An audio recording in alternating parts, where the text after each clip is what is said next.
సనాతన ధర్మంలో ఉన్నటువంటి మనందరం మనకి తిరుమల తిరుపతి క్షేత్రంలో జరుగుతున్నటువంటి అన్నదానం నిజంగా గర్వపడవలసినటువంటి అన్నదానం.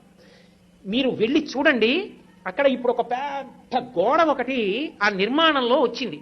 ఆ గోడ మీద ఒక అద్భుతమైనటువంటి చిత్రాన్ని రూపకల్పన చేస్తున్నారు. సలహాలు ఇమ్మని కోరుతూ పుస్తకాలు పెట్టారు. అక్కడ శ్రీశైల క్షేత్రంలో బయలుదేరి త్రిపురాంతకం వచ్చి, త్రిపురాంతకంలో బయలుదేరి మహానంది వచ్చి, మహానందిలో బయలుదేరి అహోబల క్షేత్రం వచ్చి, అహోబల క్షేత్రంలో బయలుదేరి తిరుమల వస్తే ఈ మధ్యలో ఉన్నటువంటి కొండలు పరమ పావనమయ్యా నంది మండలము అది ఎలా ఉంటుందో ఒక ఊహాచిత్రంగా ఊహిస్తే, ఆ కొండల మధ్యలోంచి ఎన్నో కొండలు, ఇన్ని కొండల మధ్యలో ఉన్నటువంటి ఈ క్షేత్రములను, కొండ మీద ఉన్న క్షేత్రాలకి ఉన్న మార్గం ఒక పెద్ద పాము మిలికలతో పడుకున్నట్టుంటుంది.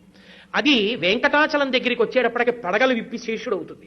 దాని మీద ఆనంద నిలయం ఒక మణి అవుతుంది. ఆ మణిలో పరమేశ్వరుడు వెంకటాచలపతి ఉంటారు. ఒక అద్భుతమైనటువంటి ఊహాచిత్రం.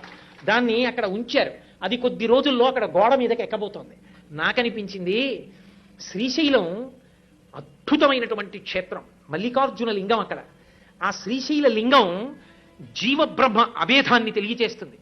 అటువంటి లింగస్వరూపంగా మనందరం మొట్టమొదట పరబ్రహ్మంతో కలిసి ఉన్న వాళ్ళమే. ఏ కారణం చేతనో కానీ జారిపోయాం, విడిపోయి జీవుడయ్యాం. జీవుడైన దగ్గర నుంచి ఇంకా త్రిపురమల యందు తిరగడం మొదలైంది. మాయ, భూత భవిష్యత్ వర్తమాన కాలములు, జాగ్రత్త స్వప్న సుషుప్తి అనేటటువంటి మూడిటిలో తిరుగుతున్నాం. త్రిపురాంతకం ఇక అక్కడ నుంచి దాటితే కొంచెం ముందుకొచ్చేస్తే ఆ త్రిపురాంతకం దాటి వచ్చిన తరువాత నందిమండలం. నందిమండలం అంటే నవనందులు. నంది అంటే నందీశ్వరుడు, పశువు. భగవంతుని వంక మాత్రమే చూడడం మొదలు పెడితే పశువు పశుపతి ఎందు ఐక్యమైపోతుంది. నందికి శివుడికి ఇక మధ్యలోకి వెళ్ళరు. జీవ బ్రహ్మ అభేద స్థితి కలుగుతుంది. నంది పరమేశ్వరుణ్ణి వహిస్తుంది. విడిపోయిన వాడు మళ్ళీ భగవంతుణ్ణి మనసులో పెట్టుకుని ఉపాసన మొదలు పెడితే